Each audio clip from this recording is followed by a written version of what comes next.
Imagine standing in front of a locked door for years. You knock, you plead, you wait, but the door never opens. Behind it is love, intimacy, connection, the life you've always wanted. And then one day the lock clicks. Not because someone broke it from the outside, but because the person inside, the avoidant, finally decides to open it. Healing for an avoidant isn't just a small change. It's a revolution. It's the tearing down of emotional walls they once thought were unshakable. It's the first breath of air after drowning in self-protection for years. And when that happens, everything changes for them and for everyone they love. But here's the truth: avoidant healing doesn't happen by accident. It's born from courage, from facing the very pain they've run from their whole life. And when they finally do, the results are nothing short of extraordinary. Today, I'm going to give you 8 powerful shifts that happen when an avoidant finally heals. And if you've been waiting, hoping, or wondering what it looks like, this is the map. When an avoidant finally stops running from love, it's like watching someone step out of a storm they thought would never end. For years, they've lived in survival mode, convinced that love is a trap, that closeness equals danger, that letting someone in will always end in pain. Their nervous system has been wired to retreat at the first sign of intimacy. They ghost not because they don't care, but because they care so much that it terrifies them. They push away not because they want to hurt, but because the idea of being truly seen feels unbearable. And yet there comes a moment, sometimes after heartbreak, sometimes after years of self-work, when the running stops. In that moment, something shifts deep inside them. They realize that love is not the enemy. The fear wasn't coming from the person in front of them. It was coming from the shadows of their past. Every step backward, every wall they built, every time they pulled away. It wasn't about rejecting love. It was about protecting the wounded child inside them. But when they heal, they stop fighting the very thing they've secretly longed for all along. You can feel the difference immediately. Before, every act of affection would make them tense. Every "I love you" felt like a demand they couldn't meet. Now, they can stand in the warmth of love without flinching. They can hear words of care and let them land without suspicion. The panic that once screamed, "Get out before you get hurt," quiets down, and in its place comes a calm, steady voice whispering, "It's safe now. You're safe now." They start leaning into moments they used to avoid. They answer texts instead of leaving them unread for days. They don't look for exits during an argument. They stay to resolve it. They begin to see that connection doesn't steal their freedom. It deepens it. Because real love isn't about being trapped. It's about being understood. It's about finding someone who sees you, flaws and all, and chooses to stay. This is what happens when an avoidant stops running. They trade isolation for intimacy, fear for trust, and distance for presence. And for the first time in their life, they realize they can walk toward love, and it will still be there when they arrive. For an avoidant, vulnerability once felt like walking into enemy territory without armor.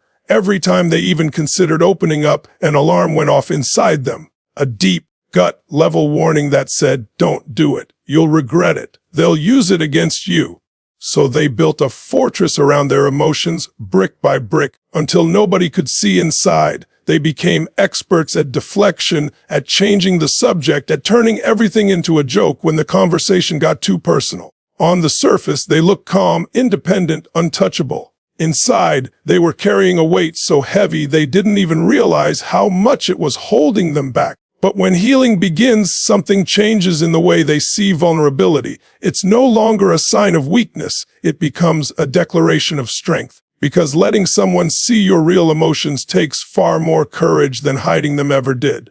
For the first time, they start to understand that sharing what's inside isn't about losing power. It's about gaining connection. And connection, they realize, is the very thing they've been missing. They might start small, admitting when they're having a bad day instead of saying, "I'm fine." Sharing a childhood memory that's more than just a funny story. Confessing a fear they've been carrying in silence. And when they do, something miraculous happens. The sky doesn't fall. The people who care about them don't run away. They lean closer. Instead of rejection, they're met with understanding. Instead of judgment, they receive compassion. And this slowly rewires their brain to see vulnerability not as a threat, but as a bridge. Over time, they stop waiting for the perfect, safe moment to share. They start creating it. They speak their truth in the moment, not days later when it feels safer. They reveal feelings in real time instead of burying them under layers of distraction. The conversations that once terrified them now feel liberating because every time they open up, they shed a little more of the armor they no longer need. And here's the most powerful part. Their vulnerability doesn't just transform them, it transforms the people around them. Because when they show that it's okay to be real, they give others permission to do the same. What once felt like a dangerous gamble becomes the foundation of the kind of love and connection they once believed was impossible. For most of their life, an avoidance instinct was simple. When things get too close, step back. It was a reflex so deeply ingrained that they didn't even stop to question it. A partner leans in emotionally. They pull away. A friend wants to talk about something real. They change the subject. The closer someone got, the more their inner alarms screamed, "Retreat now before it's too late." This was not because they didn't crave connection. It was because connection felt like walking into a room full of hidden traps. But healing changes the equation. The same moments that once triggered retreat now invite curiosity. Instead of pulling away when someone reaches out, they start leaning in. They realize that connection isn't an ambush, it's an offering. Every touch, every moment of eye contact, every conversation about feelings becomes less about losing themselves and more about finding themselves through another person. They begin to notice the richness of closeness. Sitting with someone in silence no longer feels suffocating. It feels safe. They allow themselves to be held without stiffening. They answer the phone when they see a loved one's name. Instead of letting it ring out of fear, they won't know what to say. They stop seeing intimacy as a cage and start seeing it as a shared space where they can breathe freely. This shift doesn't mean they stop valuing independence. It means they no longer confuse independence with isolation. They understand they can be fully themselves and still be deeply connected. They start showing up for relationships with presence instead of just physical proximity. And with every act of leaning in, they send a new message to themselves: I can handle closeness. I can be here without disappearing. Even in conflict, they don't vanish. Where they once would have gone silent, they now stay in the room. They work through misunderstandings instead of letting them grow into walls. They stop treating connection as something that will inevitably drain them and start seeing it as something that will fill them. When an avoidant begins seeking connection instead of avoiding it, it's not just a change in behavior. It's a complete reprogramming of the heart. They begin to trust that closeness can feel like freedom, and in that trust, relationships transform from battles they need to survive into safe harbors where they can finally rest. For the avoidant, the past has never been just the past. It's been a living shadow, following them into every relationship, coloring every interaction, whispering warnings into their ear. The wounds they carry from neglect, betrayal, abandonment, or coldness in their formative years have been the silent architects of their walls. Even when they didn't consciously think about it, those old pains were steering the wheel. A moment of closeness could ignite memories of a time when being open meant being hurt. A partner's frustration could trigger a feeling of rejection so familiar it felt like a time machine back to childhood. Healing is not about pretending those moments never happened. It's about facing them head on and choosing, finally, to stop letting them dictate the present. When the avoidant reaches that place, it's as if the grip of the past loosens for the first time. Those old stories. People can't be trusted. Love always ends in pain. If you let them close, they will leave. Begin to lose their power. The sharp edges of old memories soften. They stop living in reaction to ghosts. Instead of bracing for abandonment every time someone shows care, they start to receive it without suspicion. They stop interpreting silence as a threat and begin to understand that space doesn't always mean rejection. The past no longer feels like a script they are doomed to repeat, but rather a chapter they have already finished reading. This doesn't happen overnight. There are moments when old triggers still try to take the wheel. But the difference is now they recognize it. They pause. They breathe. They remind themselves that was then. This is now. They start making choices from the present moment, not from the fear embedded in their history. And as those wounds begin to close, They realize they don't need to armor themselves the same way anymore. They can show up in relationships without scanning for danger. They can love without waiting for it to implode. The people in their life are no longer competing with the ghosts of their past.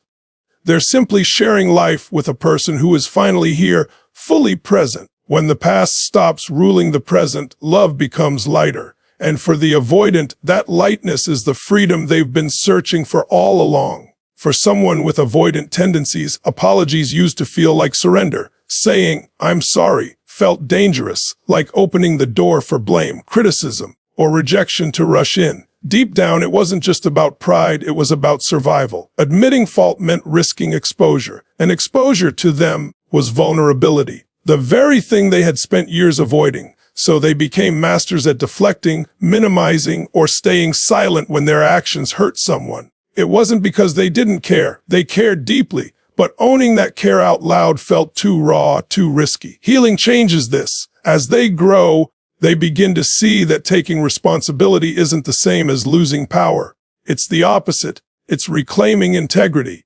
They realize that relationships don't thrive on perfection, they thrive on repair. And repair can only happen when both people are willing to own their part. This shift is profound. Suddenly, "I'm sorry" is no longer a defeat. It becomes a bridge. The first time they truly apologize without defensiveness, it feels like stepping into unknown territory. Scary, but also strangely freeing. They look someone in the eyes and admit, "I hurt you, and I see that now." They allow the discomfort to be there without running from it. And in that moment, they see something remarkable. Instead of being met with the punishment they once feared, they're met with relief. The other person softens, the tension eases, and trust begins to grow again.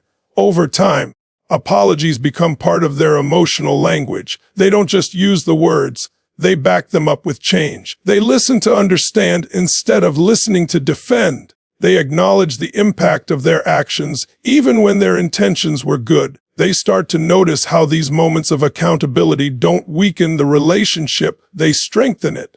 And perhaps the biggest change is internal. Every time they take responsibility, they chip away at the old belief that closeness equals danger. They begin to trust that honesty, even about their mistakes, is not something that drives people away. It's what draws them closer. Saying, "I'm sorry," becomes a sign not of submission, but of self-respect. Because now they understand that strength isn't about never being wrong. It's about being willing to make things right. For so long, the avoidant lived behind carefully constructed masks. They became who they thought others wanted them to be: agreeable, composed, self-sufficient, but never fully themselves. The real version, with all the messiness, fears, quirks, and dreams, stayed hidden. They learned early on that showing their true self was risky. Maybe it was met with criticism, maybe it was ignored, or maybe it was used against them. So they built a persona that felt safer, one that could interact with the world without exposing the most vulnerable parts inside. But healing brings a slow, powerful shift. They begin to realize that authenticity is not a liability, it's liberation. And it doesn't happen in one dramatic moment, it happens in 100 small choices. The first time they admit, "Actually, I don't like that," without worrying about being judged. The moment they share a personal story they've kept locked away for years.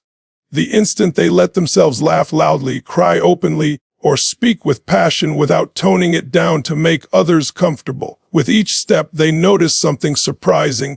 The people who truly care about them don't recoil from their realness. They lean in. Those who can't handle it naturally fall away, and instead of feeling abandoned, the avoidant feels lighter. They no longer have to maintain endless masks to keep relationships afloat. The connections that remain are built on something solid: truth. Being seen fully also means being seen in imperfection. That's one of the hardest hurdles for the avoidant to overcome, allowing someone to witness them in a moment of doubt, fear, or failure. But over time, they start to trust that real intimacy requires being known, not just being admired. They stop trying to earn love by being flawless and start believing they can be loved exactly as they are. And there's a ripple effect. The more they live authentically, the more those around them feel permission to do the same. Conversations go deeper. Laughter becomes freer. The connection they once thought would disappear if people saw the real them actually becomes richer because of it. This is the moment when the avoidant steps into the world without armor, not because they no longer fear being hurt, but because they now believe they can survive it. And in that belief, they finally discover the strength they were searching for all along. For most of their life, intimacy felt like quicksand to the avoidant, something that looked soft and inviting on the surface but threatened to swallow them whole if they stepped in too far. Physical closeness, emotional depth, even prolonged eye contact could trigger an urge to retreat. It wasn't that they didn't want connection. It was that connection felt unsafe. Every embrace felt like it came with invisible chains. Every "I love you" felt like a subtle contract they weren't ready to sign. Their mind would search for escape routes even in the middle of tender moments because somewhere deep inside they believed intimacy meant losing themselves. When healing begins, that belief starts to crumble. They discover that intimacy isn't about suffocation, it's about expansion. It's not a trap, it's a space where two people can exist fully without shrinking. They learn that it's possible to be close without being consumed, to share deeply without disappearing. The walls they built to keep themselves safe begin to feel less like protection and more like a prison. And so, slowly, they let them down. They start allowing themselves to linger in moments that once felt overwhelming. They hug longer without pulling away first. They maintain eye contact without the instinct to glance at the floor. They sit close without feeling the urge to shift or create physical distance. And in doing so, they notice something: life-changing intimacy isn't stealing from them. It's giving to them. It's giving them warmth, reassurance, understanding, and a sense of belonging they didn't know they craved so deeply. Conversations that once felt invasive now feel nourishing. Instead of dodging personal questions, they answer with honesty. Instead of shutting down when emotions rise, they stay present and engaged. They stop treating love like a negotiation of space and start treating it like a dance, one that allows them to move freely while still being connected.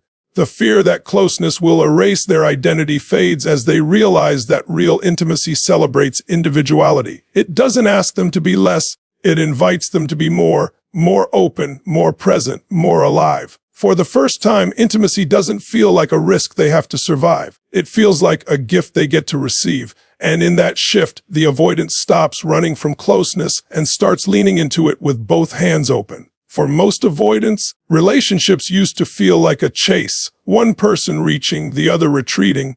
Love was an uneven dance where the partner was always closing the gap and they were always creating it.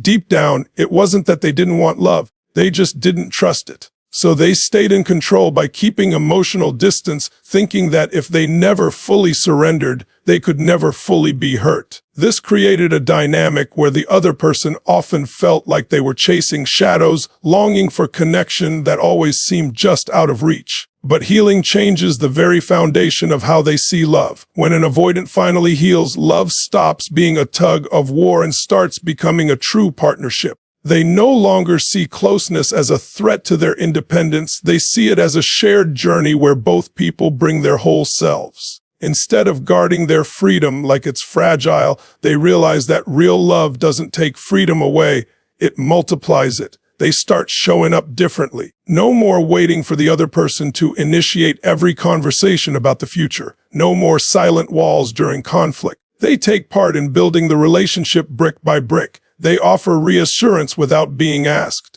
They check in not out of obligation, but because they genuinely want to know how the other person is doing. Partnership for a healed avoidant means walking side by side, not one person leading while the other hangs back. They begin to dream together, plan together, and solve problems together. When challenges come, and they always do, they don't disappear to process alone for weeks. They bring the challenge into the open, trusting that they can face it together without the relationship falling apart. This shift also changes how they give and receive love. They stop rationing affection like it's a scarce resource. They stop keeping score of who's giving more. They begin to trust that love is not a game to win or lose, but a space to grow. And because they're no longer in constant self-protection mode, they can finally invest fully without the nagging fear that it will destroy them.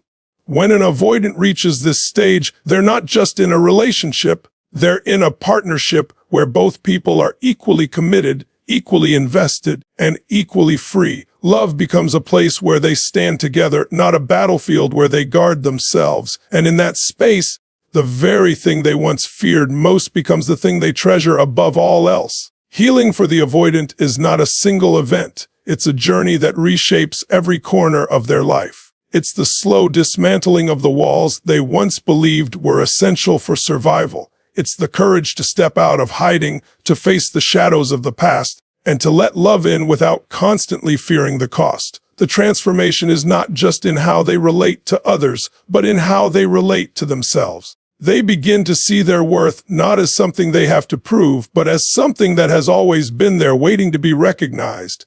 As each layer of fear falls away, a new version of them emerges, one that understands love is not a trap, but a gift. They stop running from the very thing they were created to experience. They learn that vulnerability is not a weakness to be ashamed of, but the purest expression of strength. Every apology they once avoided becomes a step toward deeper connection. Every moment of closeness they once feared becomes a reminder that safety and intimacy can exist in the same space, and the ripple effect is undeniable. The people around them feel the change. Relationships that once felt strained begin to breathe again. Conversations go deeper. Laughter comes easier. Trust begins to take root where suspicion once lived. They are no longer living in reaction to old wounds, but creating new memories that aren't tainted by the pain of the past. In healing themselves, they begin to heal the connections they once unintentionally pushed away. Perhaps the most beautiful part of this transformation is that it doesn't just stop with them.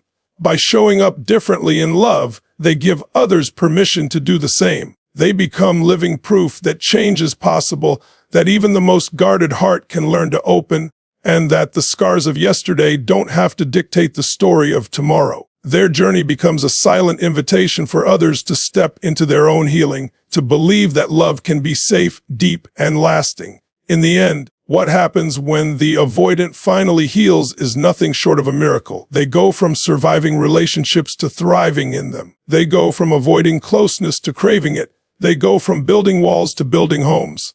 Emotional spaces where love is welcomed, nurtured, and protected. And in that space, they discover something they never thought possible, that true connection is not the loss of freedom, but the very thing that sets them free. Thank you for being here and sharing your time with me today. If this message spoke to you, if it gave you clarity, strength, or hope, I ask you to carry it with you and pass it on to someone who needs it. Healing is a journey we walk together, and every step you take inspires someone else to take theirs. If you found value in this video, don't forget to like, share, and subscribe. It's how we keep building a community where transformation is possible and where no one has to walk their healing path alone. Your engagement tells me you want more of these deep, heart-centered conversations, and it helps this message reach people who might be silently waiting for a sign.